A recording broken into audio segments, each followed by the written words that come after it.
Okay, chapter number आपका है ये 8, रिप्रोडक्शन और इन ऑर्गेनिज्म, क्लास 10। आज हम जो आपका करने वाले हैं, हर किसी की अटेंशन यहाँ पे होनी चाहिए, फीमेल रिप्रोडक्टिव सिस्टम। ठीक है, ये आपको एक डायग्राम दे रखा है एक्चुअल के अंदर। इसके अंदर क्या होता है बेटा, सबसे पहले तो इस बात को मान के चलिए कि जैसे कि प्रकृति ने मेल के अंदर, ह्यूमंस के केस के अंदर जो उनका टेस्टिस होते हैं, स्क्रोटम होता है, वो बॉडी के बाहर होता है। रीज़न बीइंग आपको एक्सप्लेन किया जा चुका है, because the testis needs temperature 2 to 3 degree Celsius lesser than body temperature to produce what, sperms.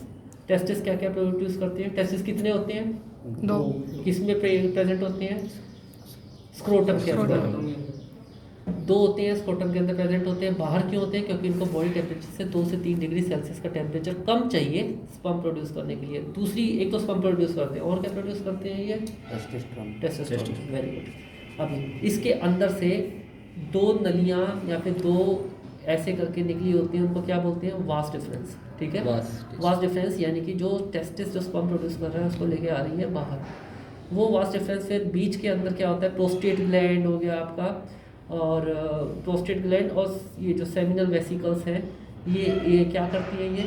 ये फिर उसको प्रोवाइड कराती है नरिशमेंट, यानी कि सीमन या एक वाइट कलर का प्रोटीन वाला सब्सटेंस प्रोवाइड कराती है, जो उसको क्या बनाता है? एक तो उनको मूवमेंट को स्मूथ करता है, दूसरा वो उसको खाना, ये सेल्स ही होते हैं ना, जो गैमेट्स है ना, स्पर्म सेल्स ही होते हैं, उनको खाना प्रोवाइड करता है। उनकी शेप मैंने बता दी थी स्पर्म्स की कैसी होती है, टेल के साथ में होती है। आगे जाके ये कॉमन पैसेज के अंदर यानी कि यूरेथ्रा के अंदर मिल जाते हैं, और फिर उसके बाद में when required at the time of coagulation वे बाहर निकल जाते हैं। Is it clear? Female reproductive के अंदर बोलते हैं the female germ cells. Germ cell का समझ में आता है भी आप किसी को क्या होता है? यानी कि gametes. The female germ cells का मतलब, या जिसका दूसरा नाम होता है eggs, are made in the ovaries. 2 pair of ovaries होती हैं जो कि आपके एब्डोमिनल कैविटी यानी कि पेट के नीचे वाले हिस्से के अंदर, यहाँ पे 2 ये ओवरीज हैं। ठीक है, ये ओवरीज के साथ में ये जो इस तरीके से कप शेप के अंदर ये जो इस तरह से जुड़ा हुआ है, इसको बोलते हैं फैलोपियन ट्यूब। क्या बोलते हैं? Fallopian tube. ये ट्यूब यहाँ से कनेक्ट होती है फिर एक ये इस तरह के स्ट्रक्चर के साथ में, जिसको हम क्या बोलते हैं? यूट्रस। क्या बोलते हैं? Uterus.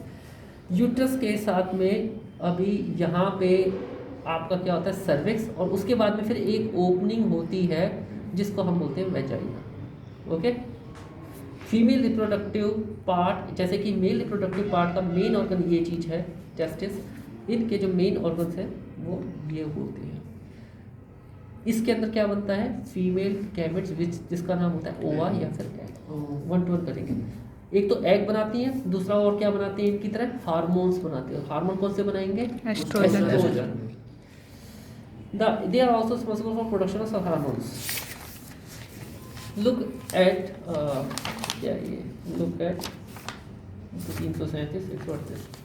When a girl is born, जब एक लड़की जन्म लेती है तो ovaries already contain thousands of the immature eggs. जब एक लड़की जन्म लेती है उसी समय के ऊपर इनके अंदर थाउजेंड्स ऑफ, प्रकृति ने पहले से ही दे रखे होते हैं, इमेच्योर एग्स प्रेजेंट होते हैं, काउंटेड होते हैं। ये बात याद रखना हमेशा। Number of eggs are counted in case of females.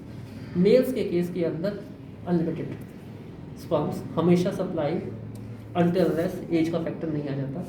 Females के केस में number of eggs are counted.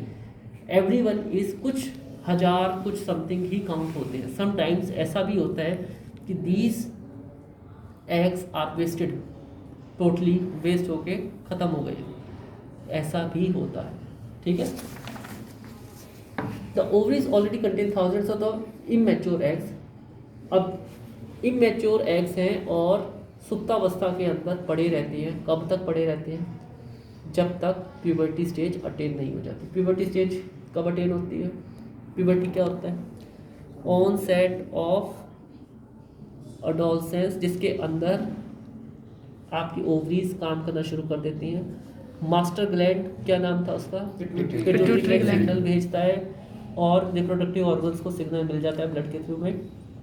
As has come, the time has come, धीरे धीरे वे एक्टिव होती हैं, एग्स को रिलीज करना शुरू करती हैं। Age compare to boys, humans के केस के अंदर females are 2 to 3 years more senior, मतलब 13 से 14 साल की उम्र में बॉयज़ मैच्योर होते हैं, उससे 2 से 3 साल पहले ही गर्ल्स के अंदर ये मैच्योरिटी आनी शुरू हो जाती है।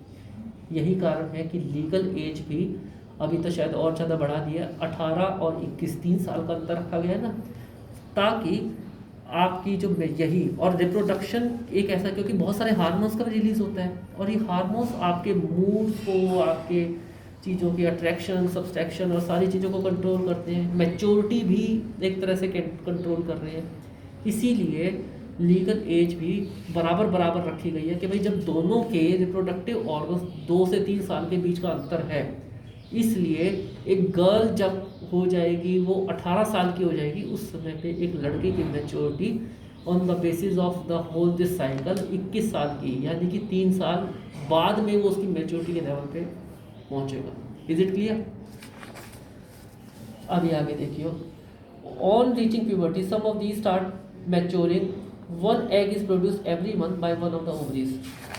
वन ऑफ द ओवरीज, कोई सी भी एक ओवरीज एक एग को मैच्योर कर देती है। ये भी हो सकता है कि दोनों ओवरीज इकट्ठे, everything is possible, it happens, परंतु एक जनरली 90% केसेस के अंदर एक, दोनों में से एक ओवरी एक एग को मैच्योर करती है, वो फिर यहाँ से ट्रैवल करना शुरू करता है, एग धीरे धीरे फैलोपियन ट्यूब के अंदर आ जाता है। ठीक है, The egg is carried from the ovary to the womb through the thin oviduct or fallopian tube. इस चीज को बोलते हैं ओविडक्ट या फिर fallopian tube. Is it clear? अभी the two oviducts unite into an elastic bag like structure known as the uterus. Elastic bag, elastic का मतलब स्ट्रेचेबल, ठीक है, इलास्टिक बैग लाइक स्ट्रक्चर के अंदर में ये आके ओविडक्ट्स यहाँ से देखो मिल रही है ना। अब एक आपने मेंस्ट्रुएशन साइकिल वगैरह सारा चीज़ पढ़ रखा है इसके अंदर, यहाँ से एक एग रिलीज हुआ, कोई सा भी इसमें या इसमें, यहाँ पे आया और यहाँ से धीरे धीरे धीरे धीरे यहाँ तक पहुँचा।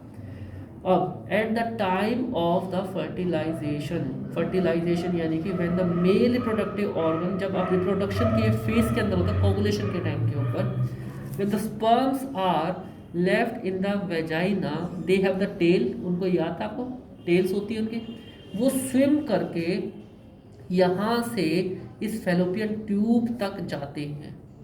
दैट इज़ वाई इनकी आपने देखा होगा कि ऐसे करके उनकी ऐसे टेल बनी हुई होती है, because they need to race, millions of sperms are left into this vagina, जिसके अंदर से सिर्फ एक स्पर्म को मौका मिलता है कि यहाँ से ट्रैवल करके इन जिस भी फैलोपियन ट्यूब के अंदर जो एग रिलीज हो रखा है वो यहाँ तक पहुँचा होगा या यहाँ पे होगा, वो यहाँ पे जाके और उसके साथ में क्रॉस करेगा। हो सकता है वो एग यहाँ पे हो सकता है वो एग यहाँ पे हो, ठीक है, परंतु इसके अंदर आने से पहले कई बार इसके अंदर भी आ चुका होता है। स्टेज होती है डे टू डे, क्योंकि वो 28 डेज की साइकिल होती है ना, तो धीरे धीरे धीरे धीरे यहाँ से इस तरफ में ऐसे करके मूव करना शुरू करता है। यहाँ जब वो मूव करना शुरू करता है तो सेम टाइम के ऊपर यूट्रस को सिग्नल मिलता है कि हो सकता है एक मातृत्व होने के नाते कल की डेट के अंदर एक बेबी को कैरी करना पड़े, ठीक है, और वो एग यहाँ पे वेट कर रहा होता है कि when the sperm will be coming, if sperm will be coming, will be fusing, तो उस केस के लिए ये पहले से यूट्रस प्रिपेयर होना शुरू हो जाता है। इसके यहाँ पे मस्कुलर वॉल्स बननी शुरू हो जाती हैं, छोटी छोटी ब्लड कैपिलरीज इसको, इस इलास्टिक बैग को यहाँ से फिलअप करना शुरू कर देती हैं। इन केस फर्टिलाइजेशन हो गया तो be ready for carrying a baby, ठीक है। इन केस अगर फर्टिलाइजेशन नहीं हुआ, इन केस फ्यूजन नहीं हुआ, तो वो एग यहाँ पे आके उसको नहीं मिला कुछ भी, तो सिग्नल इज कैरिड आउट कि नथिंग हैपेंड, ये सारी चीज़ डिस्ट्रॉय हो जाती है, सारी ब्लड कैपिलरीज, वो एक ब्लड फ्लो के माध्यम से बाहर निकल जाता है और it all is sorted out. But अगर स्पर्म्स यहाँ से आके यहाँ पे आके फ्यूज़ कर जाते हैं तो जिस कारण के लिए ये वॉल्स बनी वो कारण पूरा हो जाता है। उसी समय के ऊपर जब फ्यूज़ करने के बाद में क्या होता है कि आपका जो यहाँ पे जो सिग्नल था कि अगर कुछ भी नहीं हुआ तो ये सारा का सारा शेड ऑफ हो जाएगा और बाहर निकल जाएगा, वो वाला सिग्नल तो कैंसिल हो जाता है, नहीं होगा ऐसा।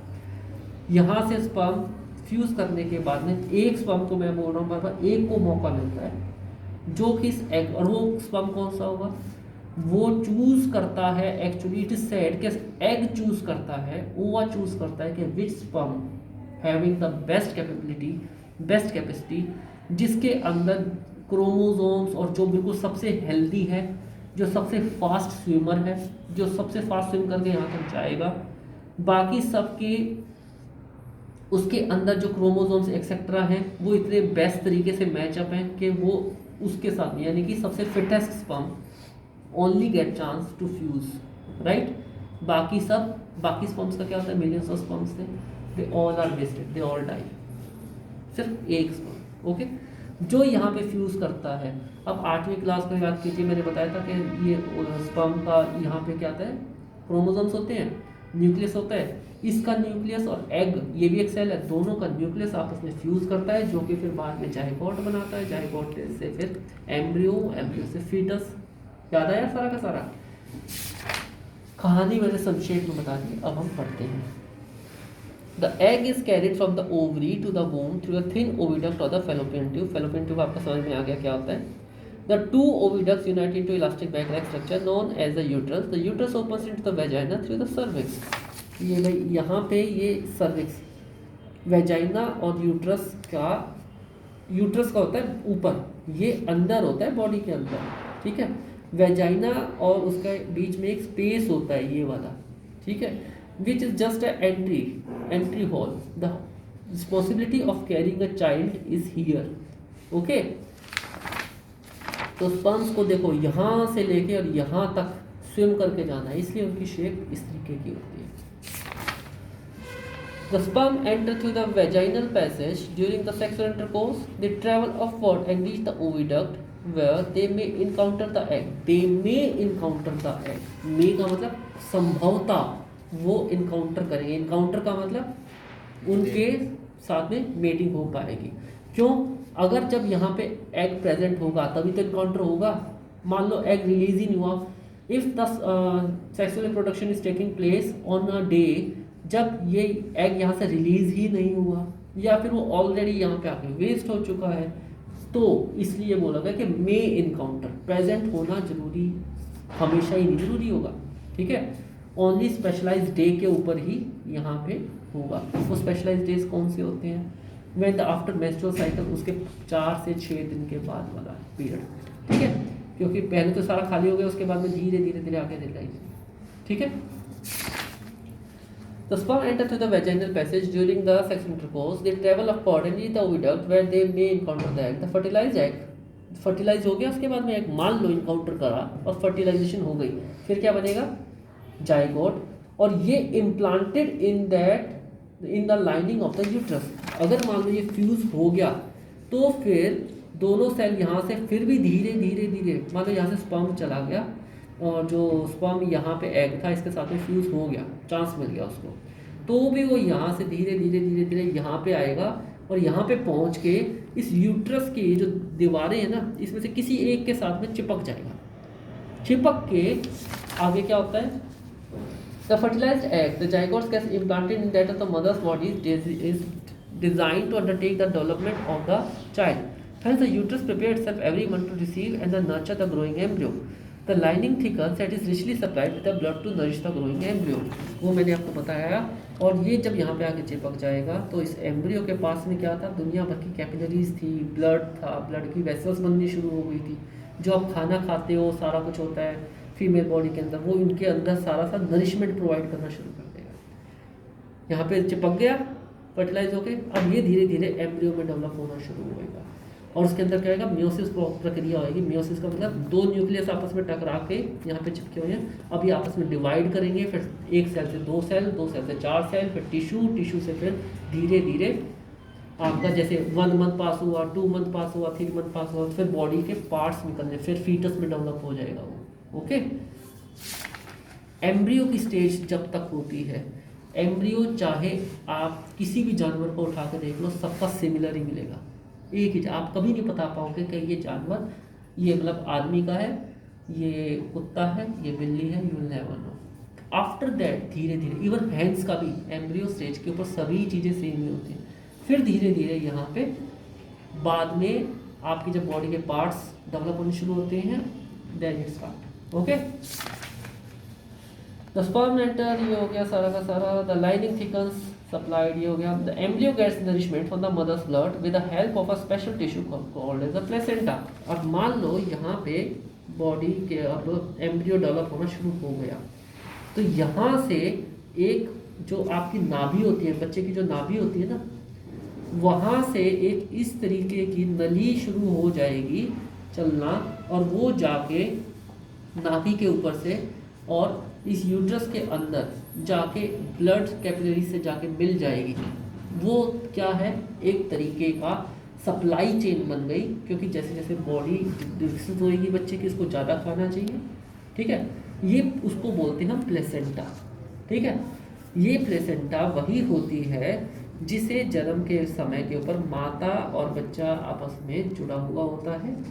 इसको डॉक्टर्स काटते हैं बाहर निकालने के बाद बेबी को, और इसे काटने के बाद में इसको रोटेट करके आपकी नाभि के अंदर, जो एक बच्चे की नाभि होती है, उसको इस तरह से फिट कर दिया जाता है। इसीलिए आप सभी या हम सभी के अपना नाभि होती है ना हमारी, तो वो एक्चुअली हमारी प्लेसेंटा की जगह होती है। पैदा जिस समय पे हमने जन्म लिया था वो हमारी मदर से कनेक्टेड था। Is it clear? दूसरी चीज़, अभी एक और चीज़, जब एक्स्ट्रा थोड़ी सी नॉलेज, ये सारा का सारा जब एक यहाँ पे एम्ब्रियोनिक, ये सारा का सारा एम्ब्रियो यहाँ पे डेवलप हो रहा है वेजाइना के अंदर, तो यहाँ पे एक तरह का फ्लूइड बनना शुरू हो जाता है। बच्चा एक सैक के अंदर, सैक का मतलब एक जैसे प्लास्टिक का पाउच लगा लो, इस तरह के सैक के अंदर डेवलप होना शुरू होता है, जो कि सेमिनल फ्लूइड से भरा हुआ होता है। प्लेसेंटा और उसका सारा का सारा फ्लूइड से भरा होता है। वो उसके अंदर जो सेल्स होते हैं, उसके अंदर जो फ्लूइड होता है, वो आपके सारे जेनेटिक मटेरियल को कैरी करता है उस टाइम के ऊपर। आजकल अगर आप जाएंगे हॉस्पिटल्स के अंदर, there are people will be coming to you and they will be giving the option कि आप बच्चे के ये जो प्लेसेंटा और जो सेल्स है ना, इनको प्रिजर्व करवा लो।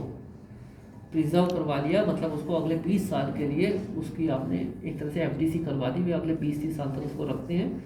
और कल की डेट के अंदर जब साइंस डेवलप हो जाएगी, तो इवन इस वाले जो प्लस ये जो पाउच है, इसके अंदर जो आपके सेल्स डेवलप हो रखे हैं, वे टोटली आपकी ही बॉडी के अंदर, बच्चे की बॉडी के साथ में ही मैच करते हैं। कल की डेट के अंदर उसके थ्रू रीजनरेशन प्रक्रिया भी हम डेवलप कर सकते हैं, साइंटिस्ट का ऐसा मानना है। रीजनरेशन प्रक्रिया क्या होती है कि मान लो अगर किसी के फेफड़ों ने काम करना बंद कर दिया, फेफड़े उसके खराब हो गए, तो इन्हीं सेल से तो सारा का सारा बच्चा बना हुआ है ना। इन्हीं सेल्स को उस समय के ऊपर यूज़ करके उस पर्टिकुलर बॉडी के लिए नए फेफड़े भी उत्पन्न किए जा सकते हैं, ठीक है। तो ये अभी टेक्नोलॉजी कहीं 20% तक हम पहुँचे, 80% अभी हमें और आगे डेवलप करना है, बट ये उनको पता चल चुका है कि भैया इसको प्रिजर्व कर लेना चाहिए, ठीक। तो इसके लिए अलग से पैसे मांगते हैं, 20,000, 30,000, 40,000 करवा लो, कर लेते हैं, ठीक है। बाकी जो नहीं कर चाहते नहीं कर लेते। ये थोड़ा सा जो अच्छे हॉस्पिटल्स में जाओगे तो वहाँ पे ये लोग बोलते हैं कि do you want to do go for that, तो कई पेरेंट्स बोल देते हैं, कई पेरेंट्स नहीं बोलते, ओके। अब यहाँ पे आ गया the embryo gets nourishment from the mother. Placenta समझ में आ गया सबको? This is a disc which is embedded in the uterine wall. और ये क्या होता है? यूट्रिन वॉल, ये यूट्रिन वॉल है, मतलब प्लेसेंटा बच्चे के जो नाभि है, एक वो नाली सी है, वो इस यूट्रस के, ये यूट्रस की वॉल्स किससे बनी हुई है? ब्लड कैपिलरीज से बनी हुई है, वो इसके साथ में जाके जुड़ी होती है और बच्चे को लगातार नरिशमेंट देती रहती है। It contains, this is a disc which can be embedded in the uterine wall. It contains villi on the embryo side of the tissue. On the mother sides are the blood spaces which surround the villi. अब villi क्या चीज होती है? याद करो, villi are the finger like projections जो कि आपके स्मॉल इंटेस्टाइन के अंदर मिलते हैं, है ना, इस तरीके से होते हैं। अब मान लो किसी चीज़, और ये क्या होती है? ये बिल्कुल ऐसे घास जैसे ऐसे करके उगे होते हैं। इसका मतलब क्या होता है कि कोई भी चीज़ इसके अंदर से जब जा रही है तो उसको आगे पुश करने के लिए होते हैं, है ना। मान लो ये दो विलाई हैं, ये आपस में एक इस तरीके से इम्बैब्ड हो गए, तो चीज़ें, यहाँ का जो फ्लूइड था वो आगे बढ़ गया, ठीक है, फिर आगे वाला जो फ्लूइड है वो थोड़ा और आगे बढ़ गया, है ना। तो इस तरीके से ये आगे बढ़ता है। तो ये विलाई प्रेजेंट होती हैं और ये नली ऐसे करके प्रेजेंट कहाँ से अटैच होती है? ये अटैच होती है यूट्रस की वॉल्स के साथ में, जहाँ से वो ब्लड की कैपिलरीज ऑलरेडी मदर की बॉडी से कनेक्टेड होती हैं। ये विलाइज को पुश कर करके प्लेसेंटा के थ्रू आगे पहुँचाती रहती है। ये प्लेसेंटा के अंदर होती है ये विलाई। Is it clear? आया?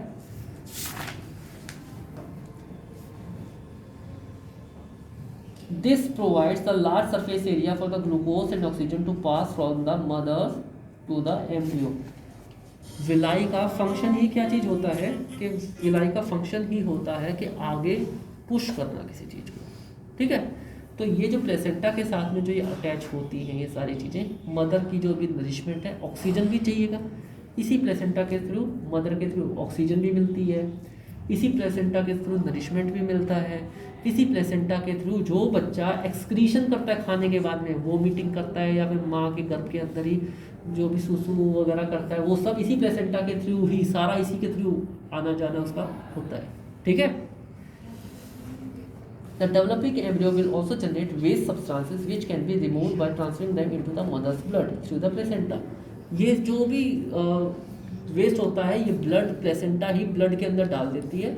और ब्लड इसीलिए क्या होता है, क्या क्या कहा जाता है, जब एक मातृत्व के केस के अंदर एक लेडी होती है तो उसको बोला जाता है कि अपना खाना पीना बढ़ाओ, है ना, आयरन, फॉलिक एसिड इत्यादि वो सारी चीज़ें ज़्यादा उनको लेने के लिए बोला जाता है, बिकॉज वो अपने लिए नहीं, उनकी बॉडी के अंदर बच्चा भी, एक दूसरी जीवन भी उसको फीड ले रहा है वो, ठीक है।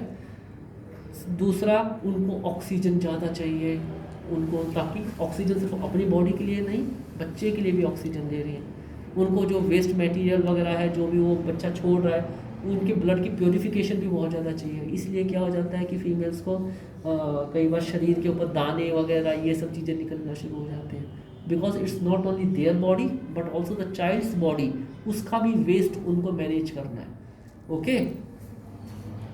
The development of a child inside the mother's body takes approximately 9 months. The child is born as a result of the rhythmic contraction of the muscles in the uterus. 9 महीने तक ये यूट्रस जो कि आपके एब्डोमिनल कैविटी में होता है, यहाँ पे बच्चे का साइज धीरे धीरे बढ़ता रहता है, फीटस का, ठीक।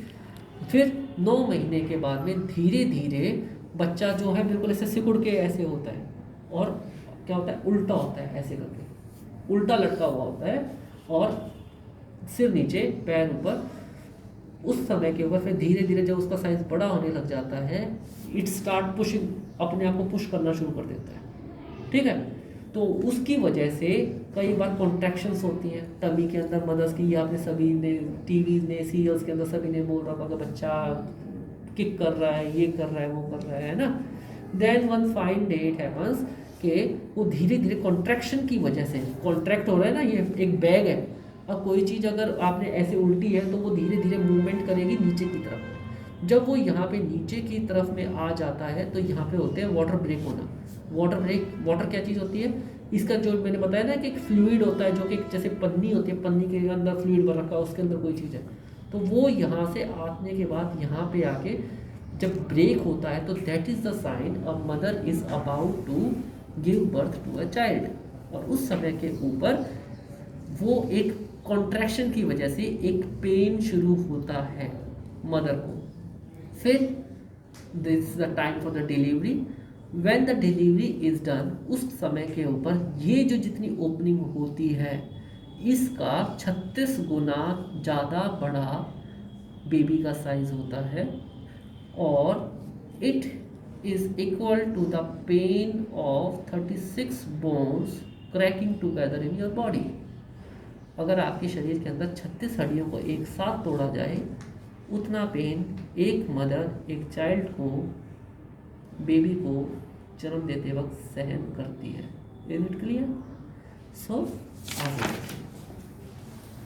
The development of the child inside the mother's body takes approximately 9 months. The child is born as a result of the rhythmic contraction of the muscles in the uterus.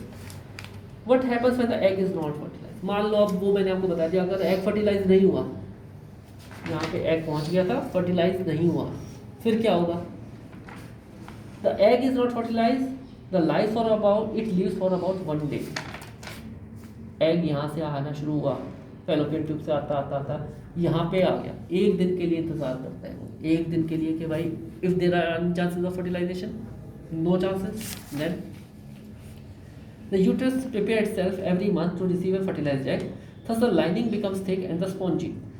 This would require for the nourishment of the embryo fertilization had taken place. Now however this lining is not needed anymore. अब ये जो यहाँ पे prepare कर रखा था uterus ने, इसको कोई फर्टिलाइजेशन, ये फर्टिलाइजेशन के लिए ही हो रखा था सारा का सारा, अब इसको कोई नहीं मिल रहा है, कोई बेबी प्रोड्यूस नहीं हो रहा है, कोई आपको एम्ब्रियो नहीं फॉर्म हो रहा है, तो ये अपने आप को डिस्ट्रॉय कर देता है। ठीक है, इट हैपन्स एवरी मंथ।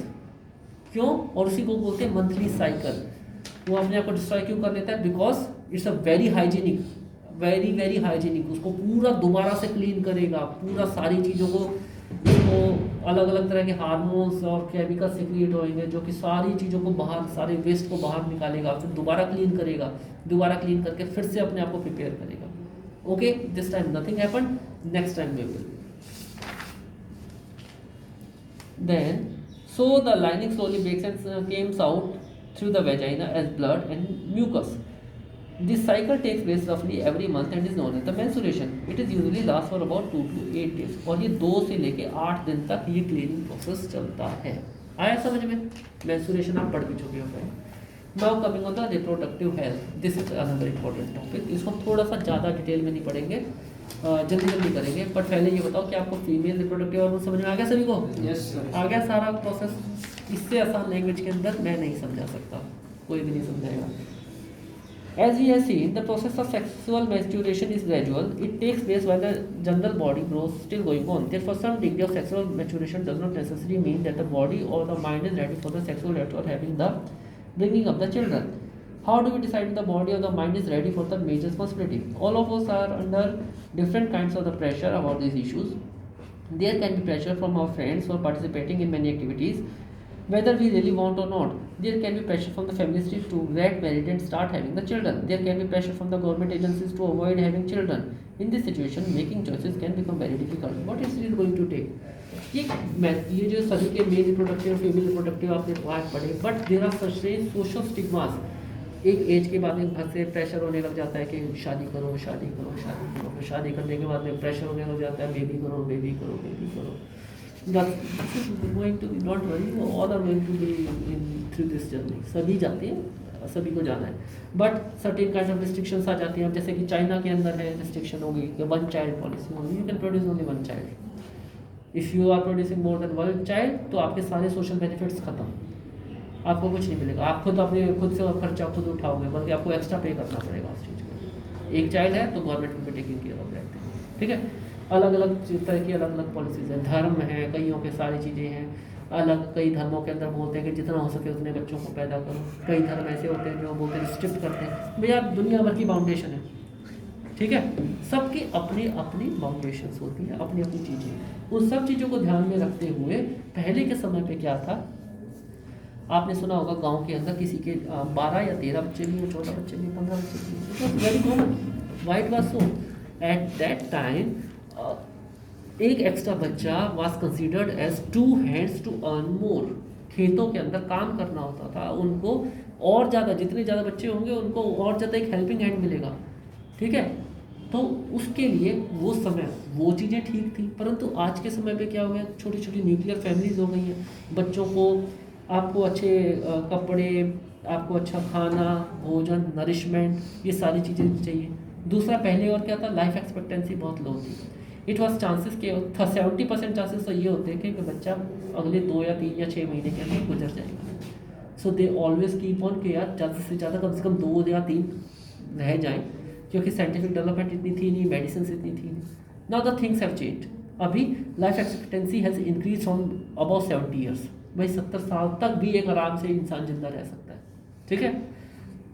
अब क्या हो गया है कि अब फिर हमें बाउंडेशन हो गई है कि नहीं, we should not have so many peoples, क्योंकि एक ही थाली के अंदर एक जना खाने वाला है तो पेट भर के खाएगा, 2 जना है तो वो पेट भर के नहीं वाला काम चलाएंगे, 3 जने हैं तो वे थोड़ा थोड़ा नहीं वाला, अगर उसके अंदर 4 या 5 और 6 जनों को और लगा दें तो किसी का कुछ काम नहीं चलेगा। ये बिल्कुल ये सेम कंसेप्ट है। Is it clear? We must also consider the possibility health consequences of having the sex. We also discussed in class. Diseases can be transmitted from person to person in a variety of ways. Since the sexual act is a very intimate connection of the bodies, it is not surprised that many diseases can be sexually transmitted. Now there are many diseases which are associated with this sexual act. These include bacterial infection. सबसे पहले gonorrhoea, साइफल्स, bacteria की वजह से होने वाले। Bacteria क्या चीज़ होती है? बैक्टीरिया या फंगस वो पर्सनल हाइजीन से जुड़ा होता है। अगर कहीं पे कोई चीज़ सड़ने गलने लगी है या कोई चीज़ आप उनको प्रॉपरली ध्यान नहीं दे रहे हो, it is very much common. दूसरा क्या होता है? Viral infection. ये ज़्यादा दिक्कत करते हैं, जैसे कि वार्ड्स, जैसे कि HIV एड्स, ठीक है। वायरस की, बैक्टीरियल फंगल की 90% तक क्योर है। वायरस से फैलने वाली बीमारियों की क्योर नहीं है। ये कोरोना भी वायरस ही है, राइट। तो अगर सेक्सुअली तरीके से अगर ये इस तरह की बीमारियां जैसे कि वार्ड्स हो गए, HIV एड्स इत्यादि हो गई, ये फैल रहे हैं, तो भाई फिर उसकी आपको प्रिकॉशन है, एक पर्टिकुलर लेवल तक क्योर की जा सकती है, उसके बाद में आपकी बॉडी गिव अप करना शुरू कर देती है। It is possible to prevent the transmission. Yes, इसको प्रिवेंट को हम रोक सकते हैं, ट्रांसमिशन को अवॉइड कर सकते हैं। जैसे कि आप you can use the rubber और latex which is called as the condom for the penis during the sex helps to prevent transmission of the many of this infections to the some extent. ये सारी चीज़ें आप अगर आप precautions ले रहे हैं, they can be use to prevent such kind of the diseases. Sexual act always has the potential to lead to the pregnancy, और yet we know that there is a cycle। हमें ये पता है कि यहाँ से, अब ये पता चल गया कि एग को यहाँ से यहाँ तक आना है, यहाँ पे वेट करेगा 1 दिन के लिए। 28 डेज की मेंस्ट्रुअल साइकिल भी आप पहले पढ़ चुके हो। नाउ इट इज सेड कि हाँ, when the egg is not waiting we can do that things. तो उस टाइम पे नहीं, no, there is, you never know the body, you never know the body. आपको तो ये भी नहीं पता कि कौन सी वाली फैलोपियन ट्यूब के अंदर से एग आ रहा है, कहाँ की स्टेज के ऊपर कहाँ पहुँचा हुआ है, कहाँ नहीं पहुँचा हुआ।